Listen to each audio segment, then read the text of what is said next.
우리 함께 사도신경으로 신앙 고백 드리겠습니다. 나는 전능하신 아버지 하나님 천지의 창조주를 믿습니다. 나는 그의 유일하신 아들 우리 주 예수 그리스도를 믿습니다. 그는 성령으로 잉태되어 동정녀 마리아에게서 나시고 본디오 빌라도에게 고난을 받아 십자가에 못 박혀 죽으시고 장사된 지 사흘 만에 죽은 자 가운데서 다시 살아나셨으며 하늘에 오르시어 전능하신 아버지 하나님 우편에 앉아 계시다가 거기로부터 살아있는 자와 죽은 자를 심판하러 오십니다. 나는 성령을 믿으며 거룩한 공교회와 성도의 교제와 죄를 용서받는 것과 몸의 부활과 영생을 믿습니다. 아멘. 오늘 우리 함께 부를 찬송은 찬송가 287장입니다. 예수 앞에 나오면 찬송가 287장을 부르십시다.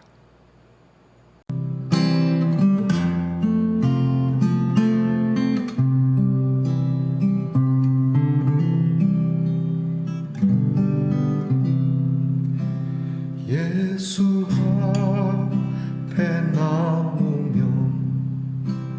죄사함 받으며 주의 품에 안기어 편히 쉬리라.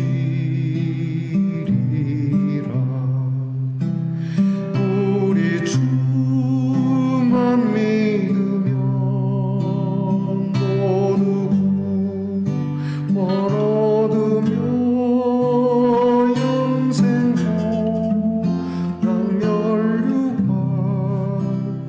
확실히 받겠네. 예수 앞에 나와서 은총을 받으며 마음의 기쁨 넘치어 감사하리라. 우리 주만 믿으면 모두 구원 얻으며 영생 복난 걸류관 확실히 받겠네. 예수 앞에 설 때에 나 흰옷을 입으며 밝고 빛난 내 집에 길이 살리라.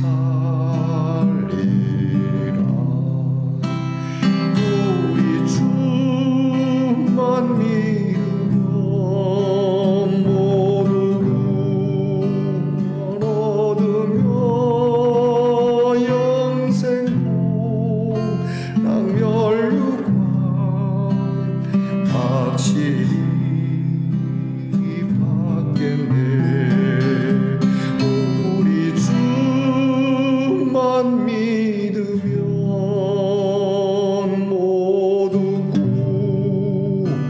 구원 얻으며 영생 낭멸류관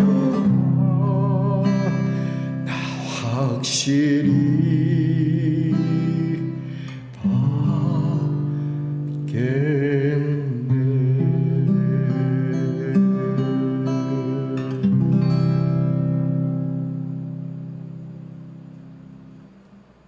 자, 이제 우리 모두 함께 숨을 한번 크게 쉬고요. 우리 하나님께 기도드리겠습니다. 자, 숨을 쉽시다.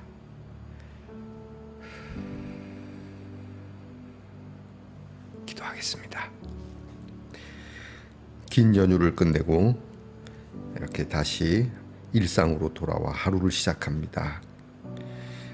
그리고 이 하루의 시작을 하나님 앞에서 겸비하여 엎드리는 마음으로 시작합니다. 주님 앞에 엎드리오니 우리의 마음의 무거운 짐을 주께서 붙들어 주시고 이 시간 주의 품에 저희가 평안을 얻을 수 있는 믿음이 되기를 원합니다. 주께서 우리에게 죄사함의 은총을 주셨으니 이것을 믿음으로 마음에 기쁨을 갖게 하옵소서. 예수께서 십자가에 죽으심으로 내 죄가 사하여졌다라고 하는 이 믿음이 우리를 기쁘게 하옵소서.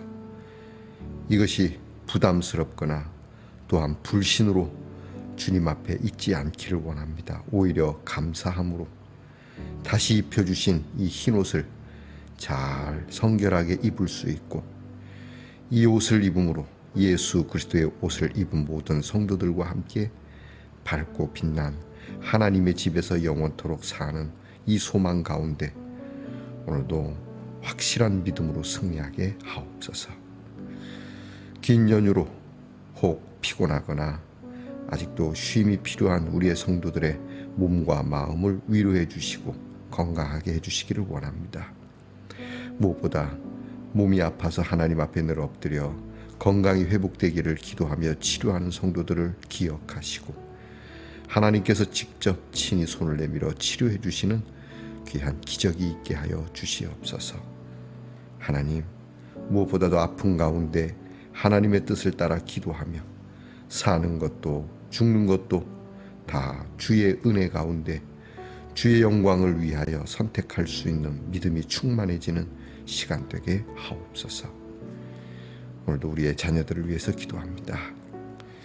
대학 입시를 앞두고 공부하는 자녀들에게 끈기와 지혜와 명철을 주시고, 나라 일로 부름받아 군무로 수고하는 자녀들에게 건강과 그리고 용맹함과 그리고 안전을 주시고, 직장에서 수고하고 직장에서 일을 하고자 구하는 자녀들에게 귀한 땀방울을 통하여 얻을 수 있고 노력을 통하여 먹고 마실 수 있는 은혜를 베풀어 주시며, 멀리 해와 객지에 나가 있는 우리의 자녀들에게 하나님이 만든 세상 드넓고 많은 사람들을 보며 배우고 하나님의 평강을 함께 나누는 샬롬이 우리의 자녀들의 발걸음 속에 있게 해 주시옵소서.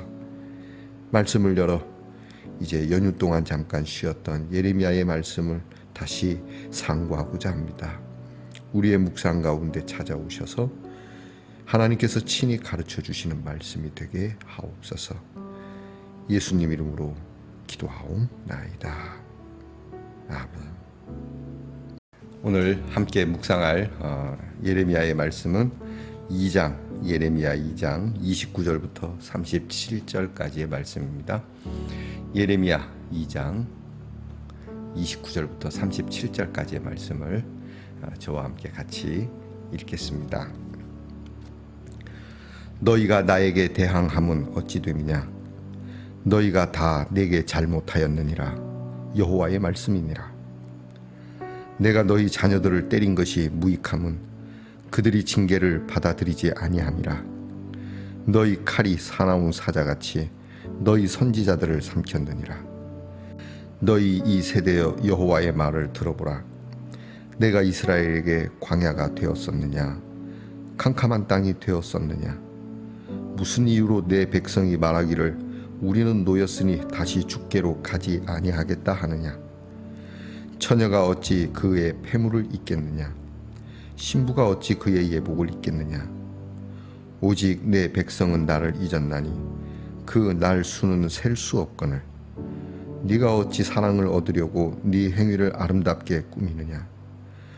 그러므로 내 행위를 악한 여자들에게까지 가르쳤으며 또 내 옷단에는 죄 없는 가난한 자를 죽인 피가 묻었나니 그들이 담 구멍을 뚫었기 때문이 아니라 오직 이 모든 일 때문이니라.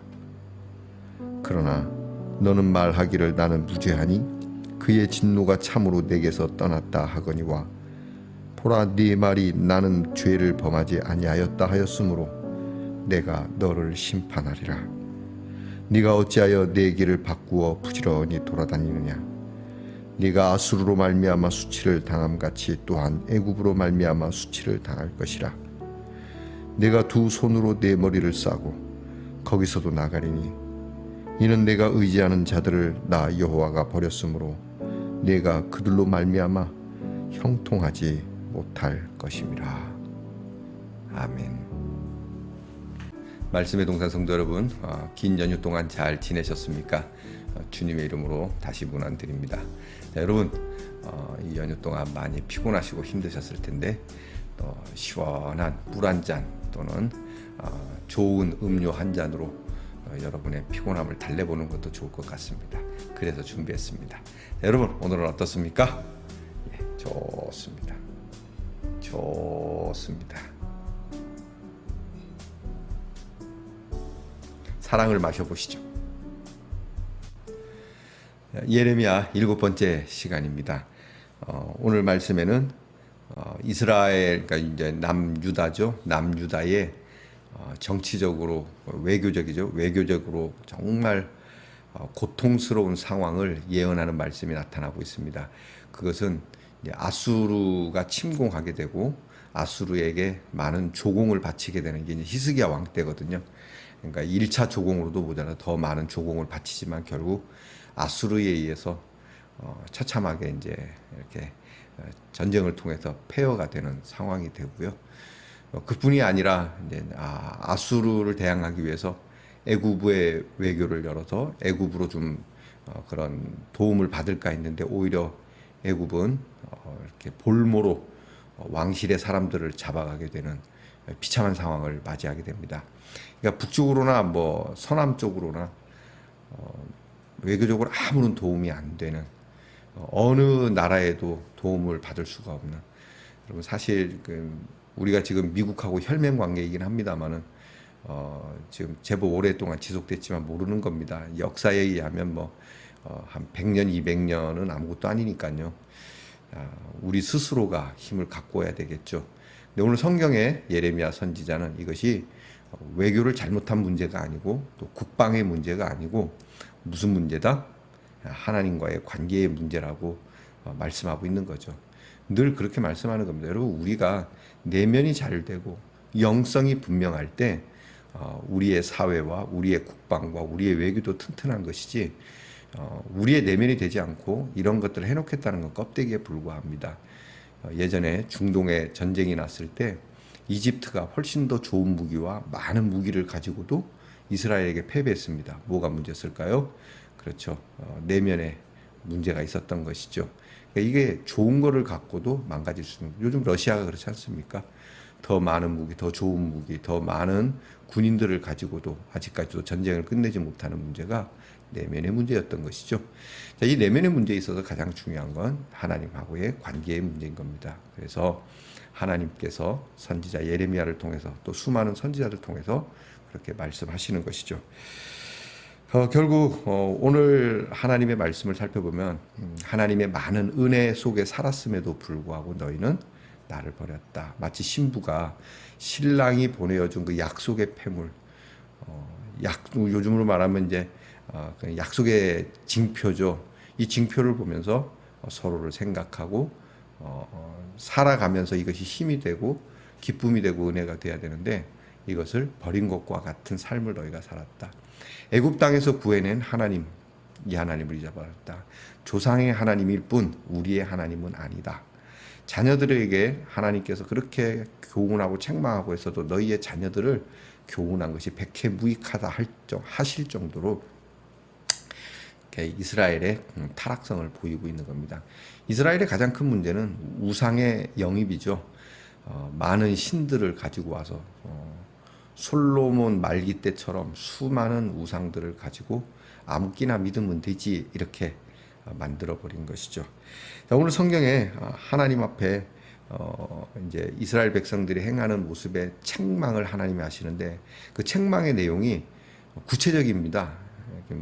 추상적으로 예레미야가 말씀하지 않고 분명하게 얘기하는데 한 6가지로 나타나죠. 첫째는 하나님 앞에 범죄하고도 대항하는 거예요. 우리 옛말에 그런 거 있잖아요. 방귀 낀 사람이 뭐 한다? 화낸다. 자기가 잘못해놓고 자기가 화내는 겁니다. 우리가 이런 거 이제 정치판에도 많이 보지 않습니까? 죄를 저놓고도 막 큰 소리 치고. 우리 아내도 그렇지 않습니까? 왜 그런 겁니까? 내 죄를 덮으려고 하는 것이기도 하죠. 무마시키려고 하는 것도. 그러니까 하나님 앞에 죄를 졌으면 하나님 잘못했습니다. 죄송합니다. 송구합니다. 이래야 되는데 나만 잘못했나? 저 사람은 이렇게 가는 것이죠. 두 번째는 하나님께서 아까 제가 말씀드린 것처럼 자녀들에 대한 경고가 너무 허망하게 됐다. 이게 하나님께서 자녀들을 모으고 암탉이 병아리를 품듯이 품고 그렇게 수고하시고 그들의 경책을 하고 이런 것이 되물림 되지 않도록 그렇게 하셨음에도 아무 소용이 없다. 그러니까 하나님께서 애를 많이 쓰셨는데 거절했다는 얘기예요. 하나님의 방법이 틀렸거나 하나님의 능력이 없어졌다는 것이 아니라 이 하나님의 돌보심에 대항할 수 있는 힘을 주신 하나님. 어떻게 보면 말이죠. 이게 참 아이러니하고 파라독스한 건데 어쨌든 하나님께서 하나님 그렇게 경고를 하고 수많은 경고를 줬어요. 축구에서 노란 카드, 옐로우 카드 그 다음은 바로 레드 카드지 않습니까? 퇴장이지 않습니까? 그럼에도 하나님은 계속 그 다음에 레드 카드를 보여주실 것처럼 하면서도 옐로우 카드를 하염없이 계속 보여주셨음에도 너희가 돌아서지 않았다는 것이죠. 이 죄를 짓는 분들 정과 한 십수범 넘어가시는 분들 참 그게 어려운가 봐요. 습관이 돼서 이렇게 됐다는 것이죠. 셋째는 그럼에도 불구하고 하나님께서는 은혜로 계속 일관하셨다는 것을 말씀하고 있습니다. 나는 너희들이 그렇게 했음에도 불구하고 너희들은 들쭉날쭉했어도 나는 늘 일관된다. 이게 은혜, 우리에게 은혜인 겁니다. 하나님은 우리를 이렇게 끝까지 사랑하신다라고 하는 것. 자, 이 말씀은 정말 두고두고 생각해도 감사한 일이죠. 그러니까 하나님의 그 약속이라고 그러죠. 언약이라고 얘기합니다. 하나님께서 말씀하신 그 언약은 끝까지 지키신다는 것이죠. 하나님이 우리에게 끝까지 돌아오라고 하시는 것은 하나님께서도 괴로우셔서 그러실까? 저는 그렇게 생각 안 합니다. 하나님이 뭐 괴로우시겠어요? 하나님이 괴로우시다면 안타까운 부모의 마음이시겠죠. 곧 하나님을 떠나면 우리가 괴로운 겁니다. 우리가. 여러분 물고기가 물을 떠나면 어떻게 됩니까? 난 이제부터 육지동물이 될 거야. 나는 새로운 삶을 살아야지. 그리고 육지로 나가는 그런 건 좋지만 물을 떠나면 고통스러운 겁니다. 그리고 심지어는 죽음에 이르게 되는 것이죠. 그래서 하나님을 떠나는 것은 그와 같으니까 하나님께서 이 말씀을 해주시는 거죠. 그래도 나는 계속 너에게 뭐가 돼주겠다? 물이 되어주겠다. 이 말씀 하시는 겁니다. 자, 그리고 네 번째는 범죄를 다른 사람에게 가르칠 만큼 너희가 저지르고 있다는 겁니다. 하나님의 사랑, 그 일관된 하나님의 사랑에 너희는 일관되지 못했다는 걸 지적하는데 이런 모습 속에서 너희가 짓는 범죄를 다른 사람에게도 전이시키고 있다는 죄의 전염성입니다. 지만 저지르면 그만인데 꼭 옆에 사람에게 함께 짓자고 하죠. 여러분 이게 인간의 본능인지 죄에 대한 본능일지도 모릅니다. 태초에 인간이라고 일컬어지는 하와의 모습 속에서 또 아담의 모습 속에서 나타나지 않습니까? 자기만 홀랑 따먹으면 그만인데 따서 누구에게 준다? 남자에게도 주었다. 남자도 그것을 같이 공모했다. 남자가 모르고 먹었을까요? 알고 먹었습니다. 이거 공모입니다. 자, 이거는 누가 누구에게 핑계할 수 없는 겁니다. 여자가 먼저 줬니 남자가 먼저 줬니 막 서로 옥신각신하지만 하나님의 눈에는 너희 둘 다 똑같다라고 말씀하는 거거든요. 이게 죄를 전이하는 겁니다. 자꾸 가르치는 겁니다. 교도소 안에서의 많은 범죄 수법의 전수가 있다고 하지 않습니까? 거기 들어가서 회개하고 내가 다시는 그러지 말아야 되겠다. 나가서 할 좋은 일들을 배우는 게 아니고 다음에는 이 일을 할 때 걸리지 말아야지라고 배운다는 거. 그리고 이 일의 고수에게서 배웁니다. 네가 그런 방법을 하는 게 그렇게 하니까 걸렸지. 하나님께서 이거를 지적하고 계시는 거죠. 무엇보다 다섯 번째는 너희가 피 흘려놓고 그러니까 사람을 죽였다는 얘기죠. 사람을 잔인하게 해했다는 얘기입니다. 죽이기도 하고 뺏기도 하고 그래놓고도 뭐한다? 죄가 없다. 내가 뭐 잘못했나요? 가인과 같은 모습입니다. 아벨을 쳐 죽여놓고도 나는 죄가 없습니다. 내가 무슨 죄를 졌나요? 완벽하게 드러나기까지도 발뺌을 하는 모습인데다가 거기다가 드러났어도 뭐 나만 그렇습니까? 뭐 이렇게 얘기를 하는 거예요. 나는 죄가 없습니다. 특별히 정치권에 계신 분들 다 드러나기까지 막 기다리지 마시고 일제감치 잘못했으면 잘못했다고 하십시오. 그리고 깨끗하게 백의종군하시고 뭐 백의종군 할 것도 뭐 있겠습니까? 그냥 초야에 묻혀서 좋은 섬김, 여러분이 가진 관계를 통해서 여러분이 사는 주변 사람들을 섬기며 사시기를 제가 충고를 한번 해드려 봅니다. 저도 그럴 겁니다. 자, 그리고 마지막으로 하나님의 길을 떠나서 마음대로 방황하고 범죄했음을 책망하고 지적하고 계십니다. 그러니까 하나님의 길을 떠나서 자기 마음대로 방황하는 거죠. 이제 내 길을 갈 거야. 나는 하나님의 길을 떠나서 자유로워. 근데 방황하고 있는 거예요. 그걸 지적하고 계시는 거예요. 결국 이렇게 하나님께서 지적하고 있는 이제 오늘 말씀에는 6가지로 내일도 나와요. 내일도 계속 하나님이 지적하시는데 이렇게 지적했음에도 불구하고 그들의 태도는 뭐냐? 참 하나님 앞에서 하나님의 길을 쫓는 것은 일관되지 않는데 하나님의 책망 앞에 그들의 배역하는 모습은 일관된다고 하는. 이게 또 재미나죠. 오른쪽으로는 우리가 일관되지 않은데 그릇된 쪽으로 항상 일관된다라고 하는. 저와 여러분이 여기에서 벗어날 수 없음에 참 개탄스러운 것이죠.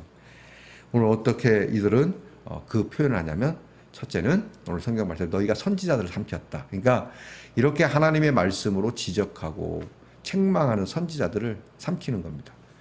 오늘도 한국 교회는요, 특히 중직자들을 질책하는 목사님들을 좋아하기도 하지만 그게 조금 위로 올라가서 당회를 지적하는 목사님은 쫓겨나게 됩니다. 삼켜지게 되죠. 교인들도 은근히 싫어합니다. 달콤한 말만 원하죠. 이런 선지자를 삼켜지는 거. 바른 말 하는 사람 싫지 않습니까? 옳은 말 하는 사람 싫지 않습니까? 듣기 싫은 겁니다. 두 번째는 하나님께서 자유롭게 해주셨지만 하나님께로 돌아가지 않겠다. 그러니까 자기들이 하나님께로부터 벗어난 것을 자유라고 생각하는 겁니다. 우리는 하나님과의 결박을 끊었어. 하나님은 우리를 너무 구속해. 하나님은 나를 꼼짝 못하게 해. 법이 좀 거추장스럽지만요. 법이 꼭 거추장스러운 것만은 아닙니다. 법을 사랑하면 여러분 우리나라의 법이 뭐 다는 모르지만 이 법이 거추장스럽다는 사람은 이 나라를 사랑하지 않는 사람입니다. 나라를 사랑하고 시민을 사랑하면 이 법을 지키는 것이 어렵지 않습니다. 내가 같은 시민을 위해서, 이 나라를 위해서. 여러분 지금 이제 아시안 게임 계속 중인데 선수들이 말입니다. 정말 태극기를 가슴에 품고 나라를 위한 그 뿌듯함을 갖고 운동을 하거든요. 근데 여기서 벗어나서 개인적인 생각을 하면 괴로운 겁니다. 힘든 겁니다. 훈련도 힘들고 경기도 힘들고. 이번에 어떤 선수가 막 그냥 라켓을 쥐어 부수고 막 그랬다, 그죠? 개인적으로는 그럴 수 있지만 태극마크를 생각했어야 하는 것이죠. 자, 이런 모습을 하나님이 이 이스라엘 백성들이 하나님 앞에 보이고 있는 겁니다. 그리고 마지막으로 셀 수 없을 만큼 많은 날 하나님을 잊고 있다. 그러니까 이제는 하나님을 아예 그냥 놔버린 겁니다. 하나님을 생각한 지가 언제지? 기도한 지가 언제입니까? 말씀을 들어본 지가 언제입니까? 섬김을 해본 지가 언제입니까? 여러분에게 주신 하나님의 은혜를 더듬어 본 지가 언제입니까? 그 얘기를 하시는 거예요. 혹시 이 말씀을 듣는 분이 주로 이제 우리 말씀에 동사한 성도들일 텐데 혹 어쩌다가 정말 뜻하지 않게 이 방송을 보시게 되는 분은 혹시 주일학교 때 또는 학창 시절에 불렀던 찬송이 생각나거든 다시 돌아오시기 바랍니다. 여러분 언제까지 그렇게 계시겠습니까? 셀 수 없을 만큼 하나님을 망각하고 지낸 시간들을 여러분이 다시 찾아야 됩니다. 그냥 계속 망각해서는 안 된다는 것이죠. 그리고 오늘 말씀은 너희가 북쪽으로 아수르 애굽 이렇게 하지만 오늘 성경 말씀 끝부분에 이릅니다. 결국은 네가 그들로 인해서 형통하지 못하게 될 거다. 오히려 짓밟히게 될 거다.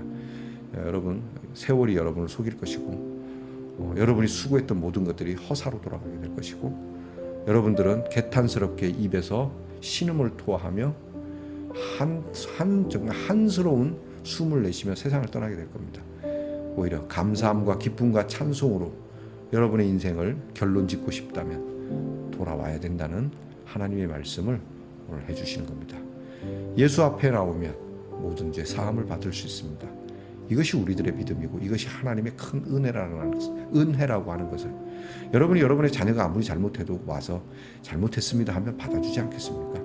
모르겠습니다. 요즘 부모는 얼마나 정말 부모다운지 모르겠지만 부모라고 한다는 점에서 자녀가 아무리 잘못됐어도 사회적으로 지탄을 받고 사회적으로 아무리 악랄한 자녀를 할지라도 부모 앞에 엎드려 사죄를 구하면 받아주는 것이 부모이듯이 주님 앞에 서면 우리의 모든 죄 사해 주시는 분입니다. 하나님의 말씀 앞에 오늘 이 말씀이 도전이 되고 우리가 하나님께서 지적하시는 것들을 내 마음으로 받고 이스라엘이 하나님 앞에 보인 태도를 버리고 그 반대의 겸손한 모습으로 하나님 앞에 엎드리는 지혜가 여러분에게 있기를 축복합니다. 기도하겠습니다. 우리에게는 언제나 하나님이 주시는 말씀이 은혜가 되고 축복이 되고 바른 길이 될 수 있도록 하나님 저희들을 이끌어 주시기 원합니다. 혹 하나님의 말씀에 대항하고 논쟁하고 거역하고 하나님의 말씀을 전하는 자들을 힘들게 하고 죽게 만들면 그 하나님의 형벌의 심판이 너무나 당연한 것 아니겠습니까? 이 하나님의 형벌이 무섭기도 하거니와 그것보다는 그럼에도 우리를 위하여 십자가를 지시고 죽어주신 우리 주님의 보혈을 생각하며 더욱 하나님의 말씀을 굳게 붙잡고 믿음에 결코 흔들림 없이 그 믿음의 길을 가는 우리 말씀 동산의 성도들이 되게 하옵소서. 예수님 이름으로 기도합니다. 아멘. 하늘에 계신 우리 아버지, 아버지의 이름을 거룩하게 하시며 아버지의 나라가 오게 하시며 아버지의 뜻이 하늘에서와 같이 땅에서도 이루어지게 하소서. 오늘 우리에게 일용할 양식을 주시고 우리가 우리에게 잘못한 사람을 용서하여 준 것 같이 우리 죄를 용서하여 주시고 우리를 시험에 빠지지 않게 하시고 악에서 구하소서. 나라와 권능과 영광이 영원히 아버지의 것입니다. 아멘.